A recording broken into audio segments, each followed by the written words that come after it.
My Etsy search traffic has dropped by 67%. And yes, when I first saw that, I wasn't particularly thrilled.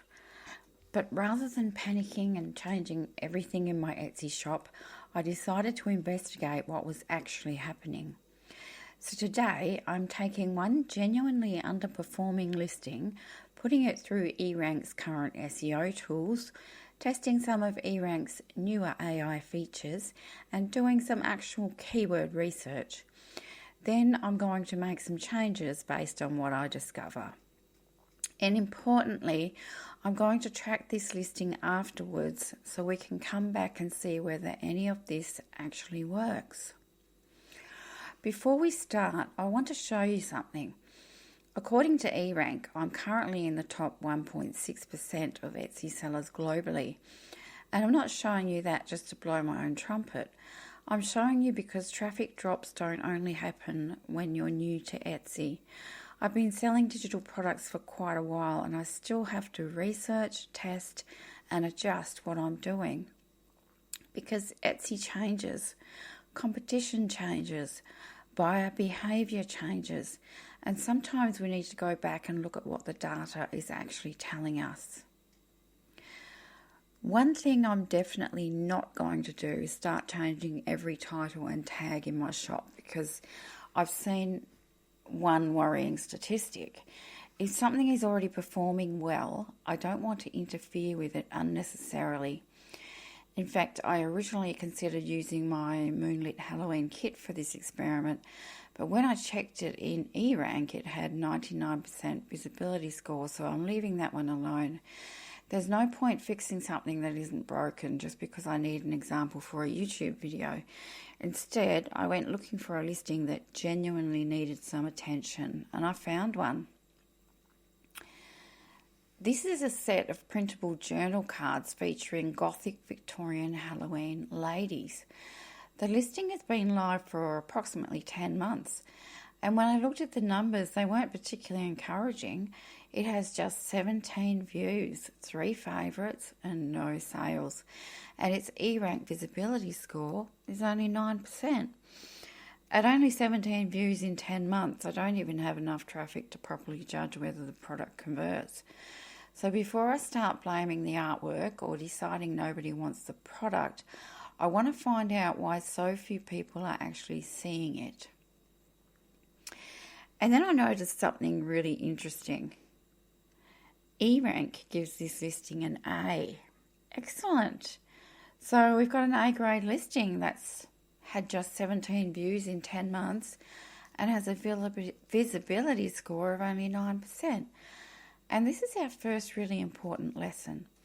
An A grade does not automatically mean high visibility.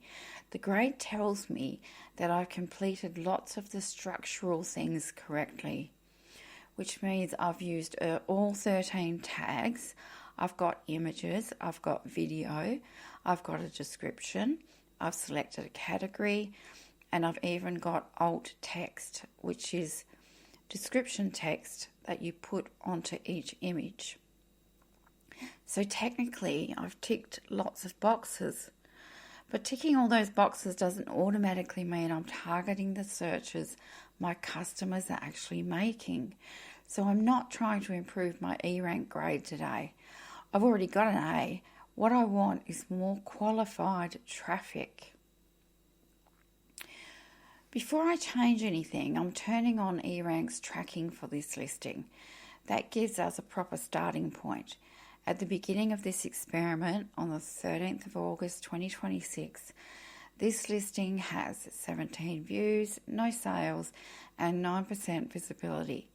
Now, rather than relying on my memory later and thinking, oh, I'm sure that used to be lower, we've actually got a baseline. So once we make our changes, we can come back and look at what really happened. Now, let's look at my existing listing, and immediately I can see something that may be part of the problem. My original title is Gothic Ladies Portraits Collection for Junk Journals and Scrapbooking, Digital Art Instant Download. But that's not really what I'm selling. These are printable journal cards. they're Gothic, they're Victorian, and they're Halloween themed. I've described the artwork rather than clearly describing the product, and that raises a really important SEO question. Am I using the language that I use as the creator, or the language my customer actually types into Etsy? My tags revealed a similar problem. I've used phrases such as ethereal beauty, elegant frames, portrait collection, and Gothic theme. Now, they're lovely ways of describing the artwork, but is somebody really going onto Etsy and typing ethereal beauty because they want printable Halloween journal cards? Probably not. I've also used extremely broad terms such as digital art or instant download and ephemera. So rather than simply replacing those tags with another set of guesses, I went into eRank's keyword tool and started researching. Now, this part actually took me quite a while.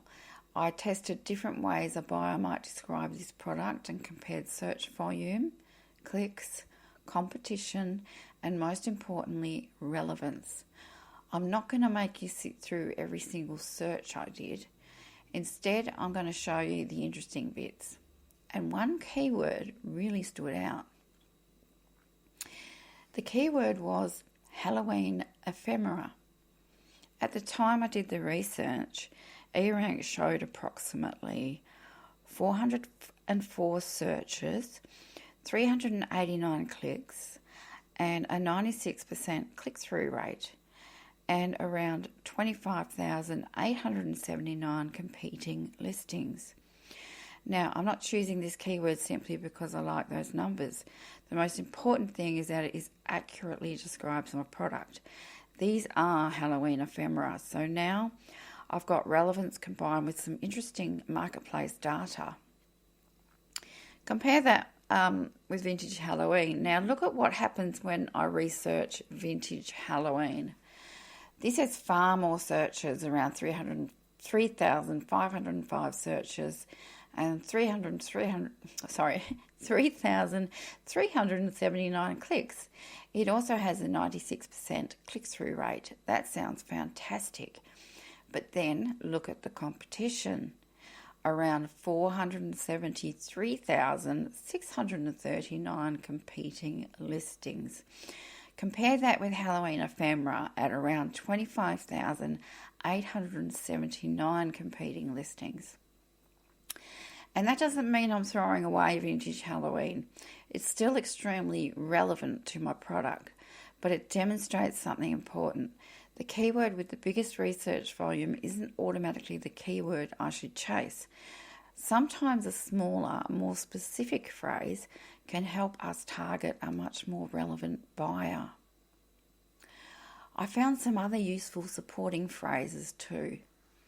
Gothic journal had around 25 searches, 27 clicks, and a 108% click-through rate, with approximately 38,681 competing listings. Victorian Halloween had low search volume, but is extremely relevant to this particular product. Gothic ephemera also had a low volume, but competition was only around 16,941 listings. And then we had Halloween printable, which had much higher search volume, around 2,396 searches, but also had more than 300,000 competing listings. So I'm not expecting every keyword to do the same job. I'm building a mixture of broader terms and very specific niche phrases that actually describe the product. Here's another interesting one. Printable journal cards sounds perfect. That's exactly what I'm selling. But eRank showed fewer than 20 searches and more than 240,000 competing listings. Does that mean I'm forbidden from using the phrase? Absolutely not. I still need the customer to understand what they're buying. SEO isn't about replacing normal language with a pile of statistically attractive keywords. We still need to write for human beings. Now, because this is Granny Knows AI, I obviously wanted to see what eRank's own AI listing helper would make of this listing. And actually, it did some things quite well. It generated several new title ideas that were much clearer than my original title. It recognised that these were Victorian Gothic Halloween journal cards. It also gave me useful keyword ideas, including vintage Halloween, Halloween printable, Victorian Halloween, junk journal cards, and Halloween card set. So there was definitely useful material here. But this is where things get really interesting. The AI missed what I considered one of our strongest opportunities from the actual keyword research that I did myself. Halloween ephemera. Remember, that had approximately 404 searches, 389 clicks, a 96% click-through rate, and around 25,879 competing listings. The AI didn't suggest it. It also missed Gothic Journal and Gothic Ephemera. And this is exactly why I don't want AI making all of my SEO decisions for me. AI is brilliant at helping us organise information. It's brilliant at helping us write natural titles and descriptions. And it certainly gives us ideas. But I still want actual marketplace research underneath those suggestions. So for me, it's data first, AI second.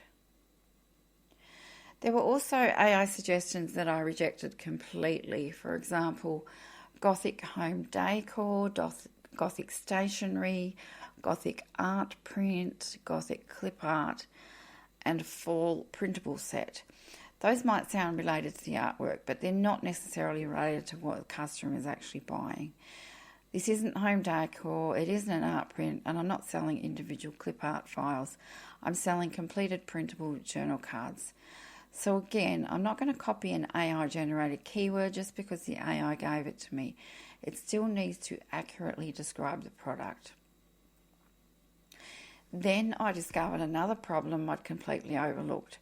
Look at my Etsy category. I've put this listing under art and collectibles, prints, digital prints. Now, I can see why I did that. It's digital and the customer prints it, but that's not really the buyer intent here. These are junk journal and scrapbooking supplies. They're not printable wall art. So I'm going to change the category to the most accurate scrapbooking, ephemera or journal card category Etsy currently provides. And then I'll complete the relevant attributes that genuinely apply. I'm not choosing attributes just to squeeze in extra keywords. They still need to be accurate. Now let's compare the title before and after the research. My old title was Gothic Ladies Portraits Collection for Junk Journals and Scrapbooking, Digital Art, Instant Download. The new title is Halloween Ephemera, Victorian Gothic Ladies Printable Journal Cards for Junk Journals and Scrapbooking. That's a very different title. We're now telling both Etsy and the customer what this actually is. Halloween Ephemera, Victorian Gothic Ladies Printable Journal Cards for junk journals and scrapbooking. Much clearer. Only now am I going into Etsy and making the changes. And notice the order I've done this in. I didn't open AI tool and say, write me better Etsy SEO. First, I diagnosed the problem, then I researched the market, then I tested the AI suggestions against the research. And only now am I editing the listing. So the process is diagnose, research, use AI, edit, measure. First, I'm replacing that vague old title with the research version. I'm leading with Halloween Ephemera and naturally describing the actual product as Victorian Gothic Ladies Printable Journal Cards. I'm not trying to stuff every keyword I found into the title. It still has to make sense to a real person. Next, I'm correcting the category. I'm choosing the most specific category Etsy currently gives me that accurately describes this as scrapbooking, junk journal, or papercraft product. And then I'm completing only the relevant attributes. Again, accuracy comes first. My original description was also too vague, so I'm making the opening much clearer. It now begins, create richly atmospheric Halloween projects with this printable collection of Victorian Gothic ladies' journal cards. You'll receive 6 JPEG pages of vintage-inspired Halloween ephemera for junk journals, scrapbooking, collage and paper crafts. This is a digital product. No physical item will be shipped. Then underneath that, I can give the customer all the practical information they need about files, sizes, printing and usage. The description is there to help a customer understand the product. It's not simply somewhere to dump keywords. And I'm finally replacing the vague and overly broad tags with the researched set. I'm using Halloween ephemera, Gothic journal, Victorian Halloween, Gothic ephemera, vintage Halloween, Halloween printable, Gothic journal cards, junk journal cards, scrapbook ephemera, printable cards, Halloween collage, Victorian ladies and ladies journal cards. Now some of these are broader and some are much more niche. Some describe exactly what the product is, but together they give Etsy several relevant ways of understanding the listing. And that's it. I'm not going to keep fiddling with it. We've done the research, we've made one considered set of changes, and now I'm saving them. There's one more part that I'm going to change, which I forgot to mention. I noticed that my listing images are not the best that they could be. I don't know what I was doing that day. I know that I can do better than that. So I am going to create some better listing images, at least for the main image. Okay, so because I turned eRank tracking on before making these changes, we've got our original baseline.